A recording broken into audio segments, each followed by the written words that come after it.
Sometimes a name alone can stir endless fascination.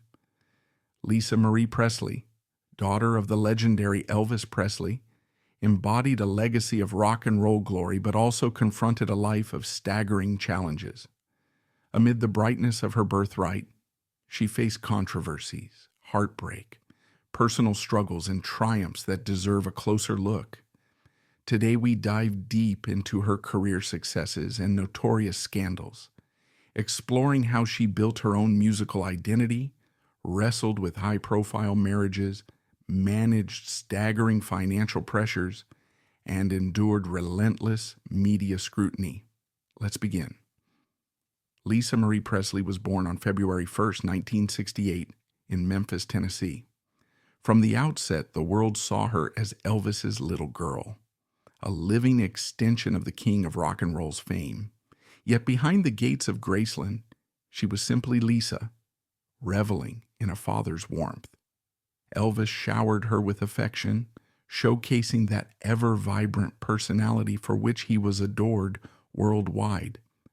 In her earliest years, she wandered the same hallways that echoed her father's legendary performances, soaking in musical inspiration without even realizing it. Her father's death in August 1977 devastated 9-year-old Lisa. She reportedly was among the first to discover his lifeless body, an experience that seared unimaginable pain into her young mind. Grief blanketed her life, and the family dynamic quickly splintered. Priscilla Presley, now a single mother, relocated Lisa to Los Angeles for a new beginning, pulling her away from the only constant she'd known, Elvis's magnetic presence. From that point, Lisa's life became a tale of two cities as she oscillated between the glitzy environs of Hollywood and the storied halls of Graceland in Memphis. Despite having a last name that commanded awe, Lisa often felt unanchored. While everyone around her marveled at Elvis's legacy, she wrestled with the reality that the father she cherished was gone. The media's gaze upon her could be merciless. Photographers prowled, capturing her every mood, and speculation about what the princess of rock and roll would do next ran rampant. By her teenage years, she leaned into rebellion. Unsettled and grieving, she ventured into circles of experimentation with narcotics. This foray into self-destructive behavior led her to drop out of high school and even test the bounds of her familial relationships, exposing cracks in the pristine Presley image. Yet no matter how she struggled, the public's attention never wavered. Another source of turmoil soon emerged. Priscilla's new partner, actor Michael Edwards, allegedly behaved inappropriately toward Lisa during her adolescence. Years later, Lisa revealed that between ages 12 and 15, Edwards would enter her room while intoxicated. At the time, she stayed silent, unable to process the weight of that violation or share it with anyone who might intervene. Though rarely discussed publicly, the episode underscored how complex Lisa's life had become beneath the glossy surface of her famous lineage. For a long while, her teenage turmoil and maternal tensions remained hidden, overshadowed by the Elvis mystique. Lisa's life soon found a sense of direction through music. Though her father's legacy loomed, music was the one language that connected her past to her present. She attended her first real rock concert, a performance by Queen, after Elvis's passing, symbolically handing Freddie Mercury a scarf that had belonged to her father. That moment was pivotal. As stadium lights flared and Freddie electrified the crowd, Lisa realized that music offered not only an emotional release, but also a pathway to self-definition. It was possible to be both her father's daughter and her own person, forging an identity that, while informed by Elvis, went beyond the gravitational pull of his name. Still, tragedy shaped her sense of self. The rest of her adolescence, tinted by loss and feelings of isolation, pushed her to explore spiritual avenues. Priscilla introduced her to the Church of Scientology, hoping it might give Lisa an anchor. During that time, Lisa built relationships within the church, seeking structure where she felt none. Although some critics later questioned the extent to which Scientology influenced her choices, Lisa regarded it as a means to corral her rebellious urges and self-destructive habits. That environment might have given her a temporary sense of safety, though controversy about Scientology's role in celebrities' lives never abated.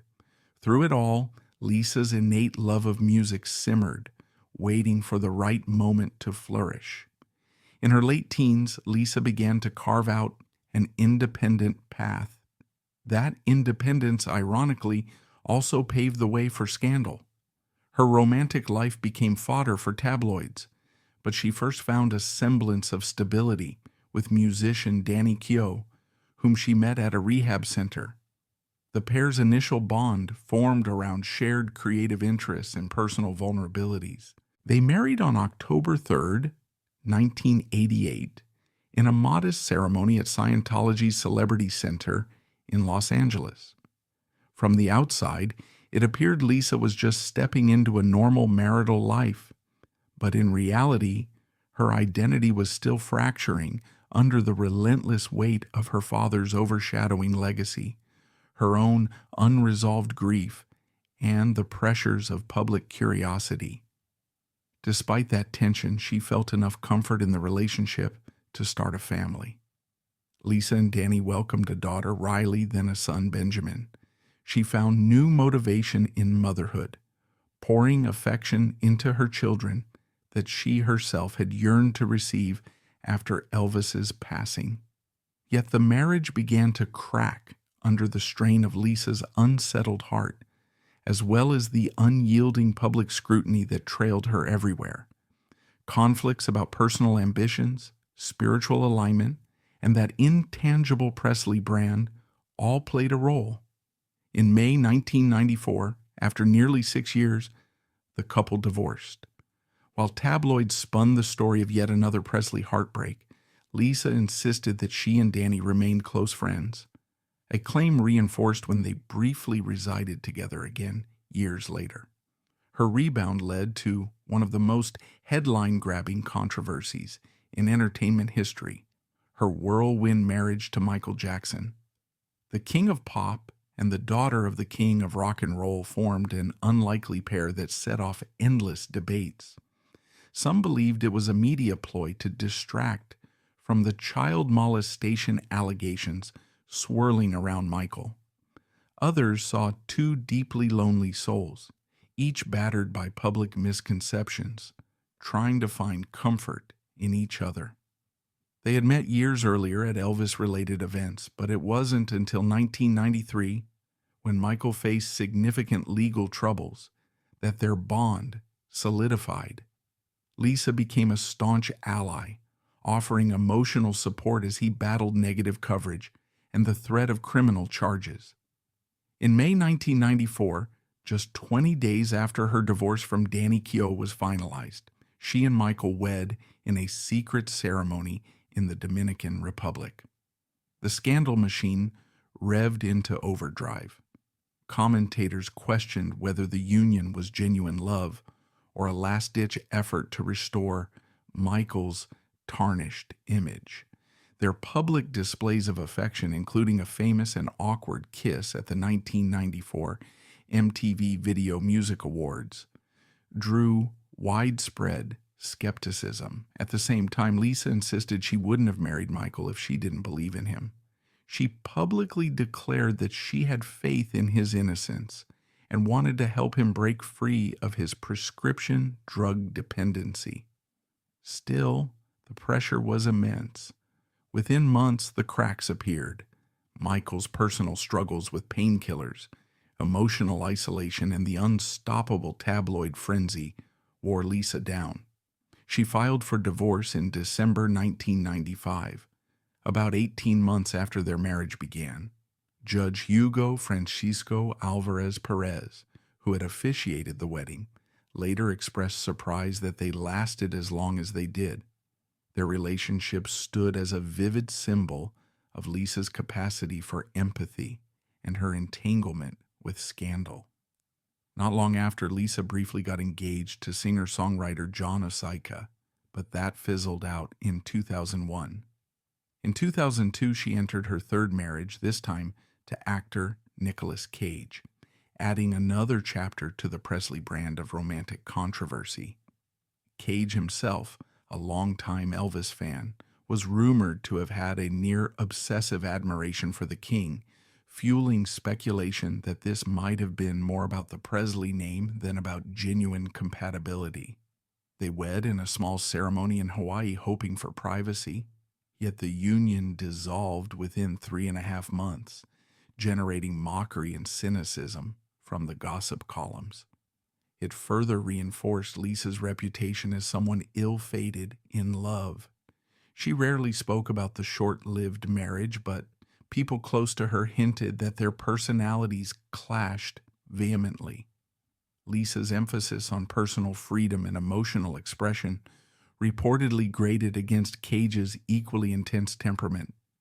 Amid these personal upheavals, Lisa finally found the courage to pursue a long-postponed dream, releasing her own music. She had once recorded a posthumous duet of Don't Cry Daddy with Elvis's vocals, offering a poignant tribute to her father. In 2003, she unveiled her debut album, To Whom It May Concern. Many predicted a gimmicky work, banking on her last name. Critics, however, were stunned to find an album loaded with raw lyrics, bold production, and a smoky rock edge that felt deeply authentic. The album soared to number 5 on the Billboard 200, achieving gold certification. The breakout single, Lights Out, was a personal reflection that referenced Elvis's grave, her memories of Graceland, and the unique challenges of growing up under a legendary shadow. The critical reception established that Lisa was more than a legacy act. Reviews highlighted her edgy songwriting, often moody, sometimes confessional, revealing her anger at perpetual scrutiny. She collaborated with Gus Black for most compositions, weaving a sonic landscape that combined rock grit with lyrical introspection. Robert Hilburn of the Los Angeles Times praised its uncompromising tone, a refreshing departure from the sanitized approach many celebrity offspring might have taken. Fans connected with her unfiltered approach, feeling they finally glimpsed the real Lisa behind the swirl of controversies and heartbreaks. She followed up with Now What in 2005, an album that pushed her further into the rock scene. Debuting at number 9 on the Billboard 200, it showcased her refusal to rest on her father's laurels. Music critics admired how she tackled personal demons within the songs. She rarely sidestepped difficult topics, referencing not only her own bouts with addiction, but also her frustration with tabloid rumors that portrayed her as a perpetual train wreck. In interviews, she lamented that critics judged her by Elvis's standard, which was both unfair and impossible to meet. She craved the freedom to stumble, learn, and grow, just as any other artist might, without the legacy overshadowing every move. Yet even as her music found a loyal audience, controversies trailed behind her. People scrutinized her fashion choices, her interviews, and her stage presence, comparing her voice, swagger, and style to Elvis in ways that sometimes felt gratuitous. Always a target for the press, Lisa responded by doubling down on authenticity, expressing defiance in her lyrics. She also had a knack for provocative statements, occasionally lashing out at reporters she believed were prying into her personal life. That brazen honesty endeared her to fans who admired her refusal to feign perfection. Her personal life seemed to stabilize somewhat in 2006 when she wed music producer Michael Lockwood in Kyoto, Japan. This marriage, her fourth, appeared more grounded and aligned with her artistic pursuits. Together they welcomed twins Harper and Finley in 2008. For a brief while, the scandals cooled. She spoke publicly about her happiness with Lockwood, lauding him as a creative partner who appreciated her complexities and recognized her desire to carve a musical path distinct from Elvis's massive legacy. Yet the equilibrium wouldn't last.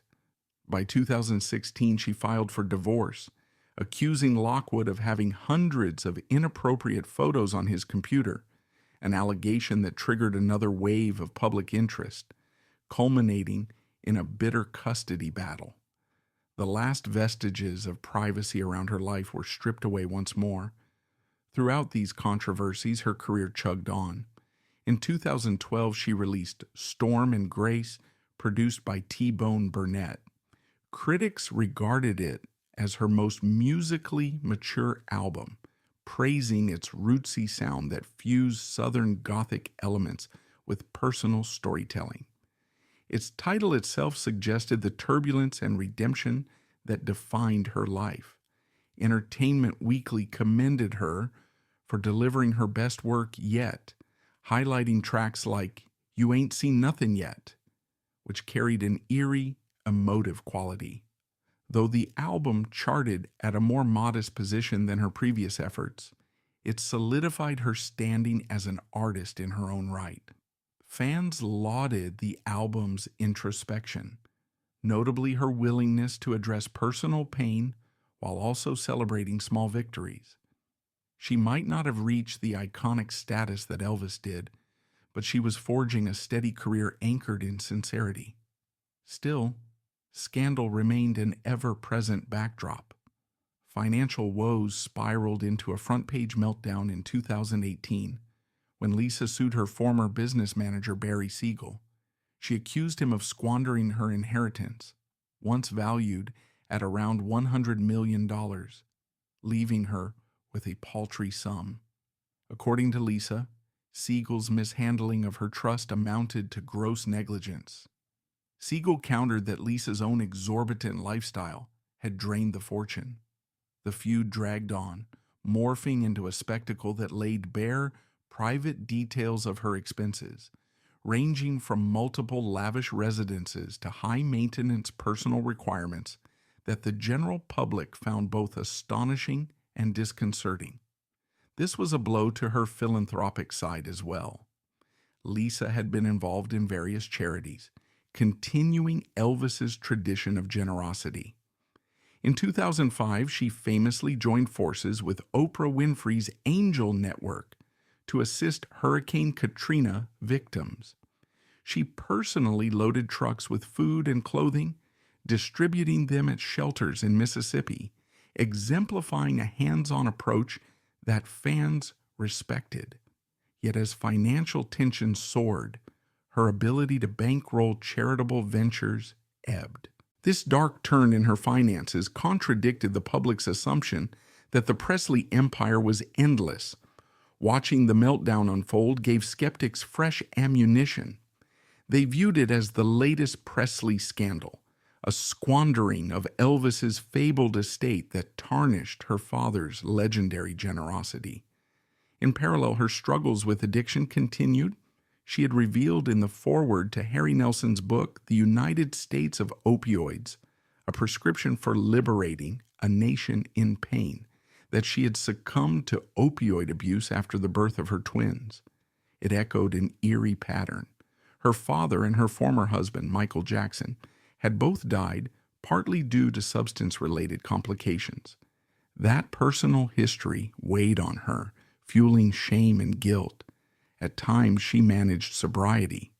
Other times she relapsed as the overwhelming swirl of lawsuits, divorces, and media pressure made it tough to maintain stable footing.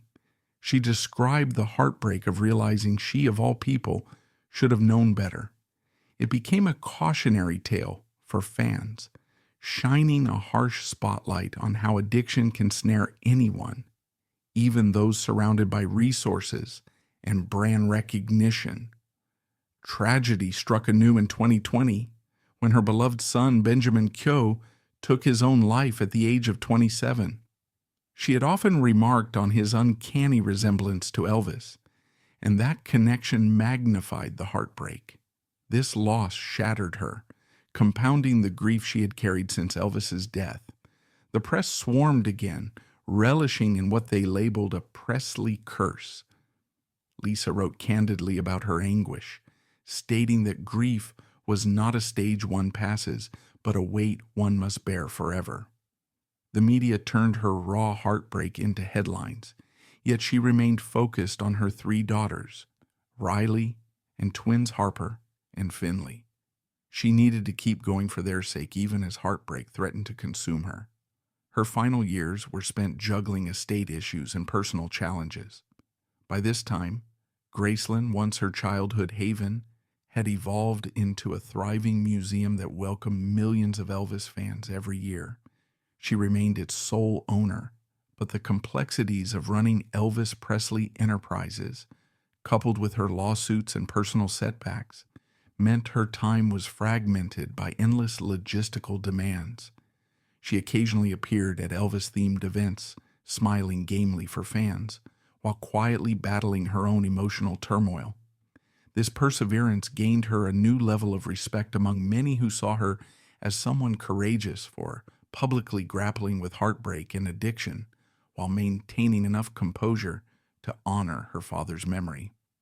In January 2023, unexpected tragedy struck. Lisa died at 54, sending shockwaves through the music industry and pop culture at large. Initial reports cited cardiac arrest.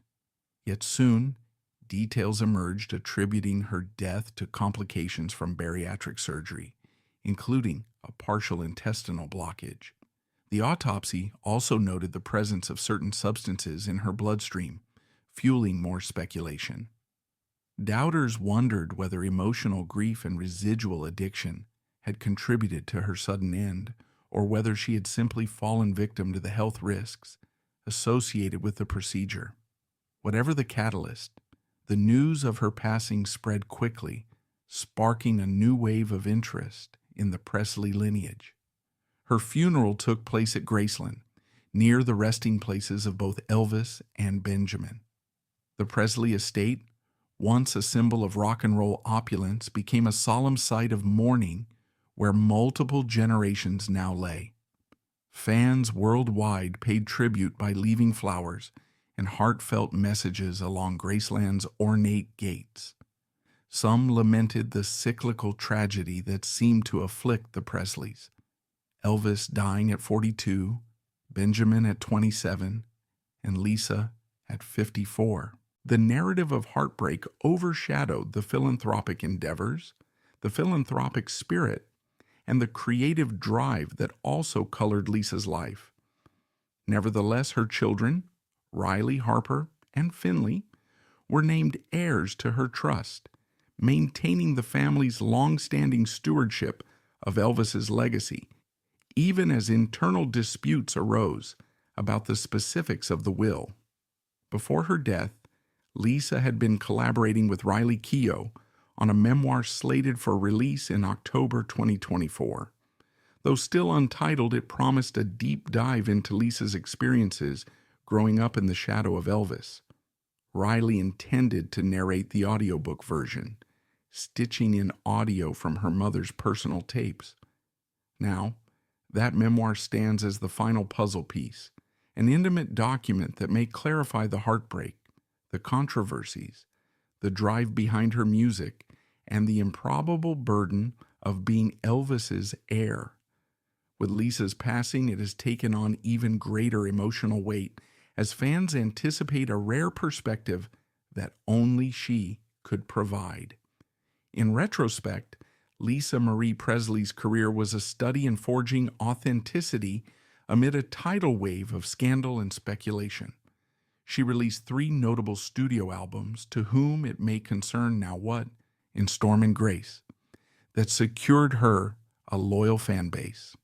She dipped her toes into gospel territory, participating in the 2018 Elvis album Where No One Stands Alone, effectively duetting with her father from beyond the grave.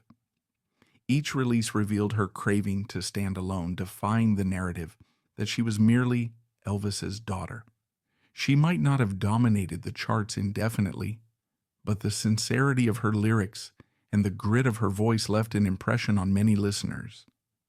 Unlike countless celebrity children who dabble half-heartedly in entertainment, Lisa cultivated a genuine passion for songwriting, carrying it through a career that spanned nearly 2 decades. Behind that music lay a swirl of controversies. Her finances, once robust, spiraled into ruin, culminating in battles with former management. Her personal relationships were a kaleidoscope of sudden marriages and high-profile breakups, from the sensational union with Michael Jackson to the ephemeral wedding with Nicolas Cage.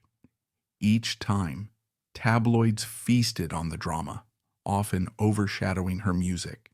Additionally, her health struggles with opioids and repeated stints in rehab introduced more negative chatter.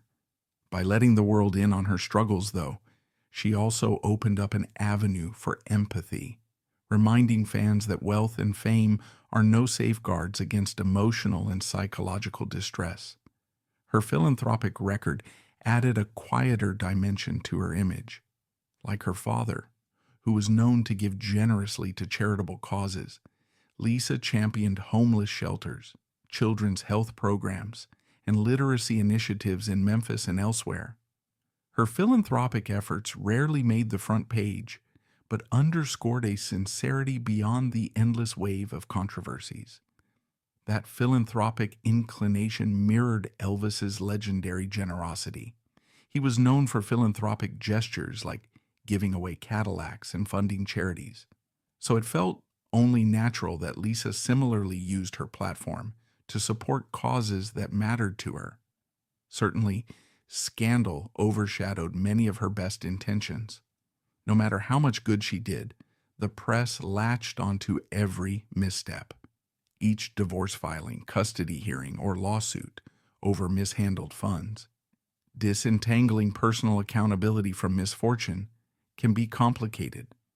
Some critics argued that she should have managed her finances more prudently, focusing on preserving the Presley estate for future generations. Others noted that Elvis himself had been taken advantage of by unscrupulous managers, and that Lisa's philanthropic impulses and personal struggles might have made her too trusting.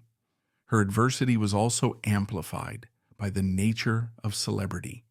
Few people experienced the level of scrutiny she faced from infancy onward. Fans adored her father so fervently that they scrutinized her life as if it were an extension of Elvis's story, leaving her little room for mistakes. That environment can fuel rebelliousness and bitterness as it did for Lisa. Yet ironically, it also spurred her to become a voice for those struggling with similar challenges. She spoke out about addiction, mourning, and the mental toll of relentless media coverage. By addressing these struggles openly, Lisa allowed others to see that her life, while privileged in some respects, remained heartbreakingly human. In losing her, the music world lost a distinctive presence, one that had begun with such an impossible mandate, Elvis's only child. She was many things: an heir, a mother, a wife several times over, a struggling artist, a philanthropic figure, an addiction survivor, and a lightning rod for public curiosity. Her father's ghost remained a constant companion, sometimes acting as a guiding star, sometimes acting as a burden too immense to carry. The story of her life stands as a testament to how fame, fortune, heartbreak, scandal, and creativity can collide in unexpected ways.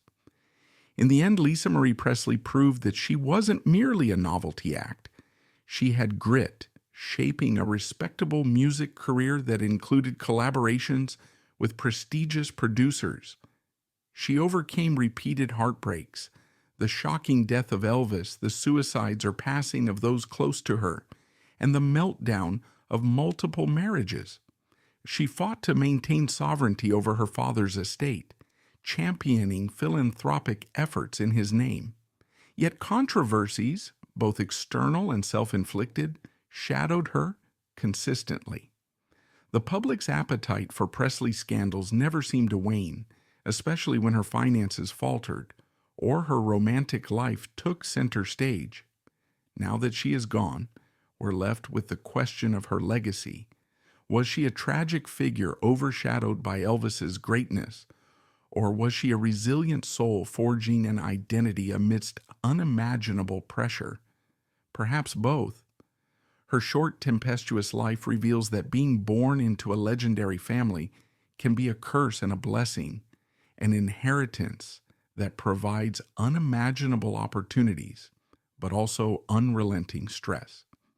She recognized that music was a refuge, using her creative output to articulate pain and longing that few could understand. Her sincerity set her apart. Rather than packaging herself as another bright, shiny celebrity, Lisa went against the grain, expressing rough-edged candor that sometimes appalled critics, but endeared her to fans seeking authenticity. Ultimately, she was a complicated figure who tried to juggle maternal duties, music, philanthropic missions, and personal well-being, while public eyes watched her every move. Her relationships, public and often ill-fated, became fodder for rumors, overshadowing the grit she poured into her craft. She dabbled in spiritual solutions, from Scientology to more private introspection, but no single path provided lasting peace. Still, she never fully retreated from public life. Whether performing at charity concerts or giving interviews on television, she showed an unflinching willingness to be seen, even if that visibility sometimes magnified her struggles. Her death in 2023, from complications tied to bariatric surgery, was as surprising as it was tragic. Like her father's passing, it sparked waves of sorrow and confusion. Despite the swirl of speculation, the coroner's report spotlighted that partial intestinal blockage as the direct cause, while acknowledging that certain substances in her system may have amplified health risks. Fans and skeptics alike questioned whether heartbreak or long-standing battles with addiction also contributed. Regardless, the finality of her departure left a vacuum. She was interred at Graceland, beside Elvis and Benjamin, bringing the Presley saga full circle. Her children, Riley, Harper, and Finley, carry the Presley torch forward, navigating a labyrinth of public fascination and inherited responsibilities. Riley, already accomplished in acting and producing, had joined forces with Lisa to co-write a memoir detailing their family's saga. Set for release in October 2024, it promises to illuminate Lisa's candid experiences, the unvarnished stories behind the controversies, and the intimate mother-daughter bond that shaped their shared journey. For those captivated by the Presley mythos, it's a bittersweet reminder that Lisa's legacy is complex, a mosaic of love, scandal, perseverance, and authenticity. Thank you for following this deep exploration of Lisa Marie Presley's life and career controversies. Though overshadowed by Elvis's towering fame, she fought relentlessly to be recognized on her own terms. If you found this story compelling, please give this video a like, share your thoughts in the comments, subscribe for more revealing deep dives, and pass this along to anyone who might appreciate an honest look at a life shaped equally by music and scandal. Lisa's challenges and triumphs remind us that even in the brightest spotlight, heartbreak and resilience can coexist, underscoring the extraordinary cost of celebrity and the indomitable spirit required to create art from personal pain.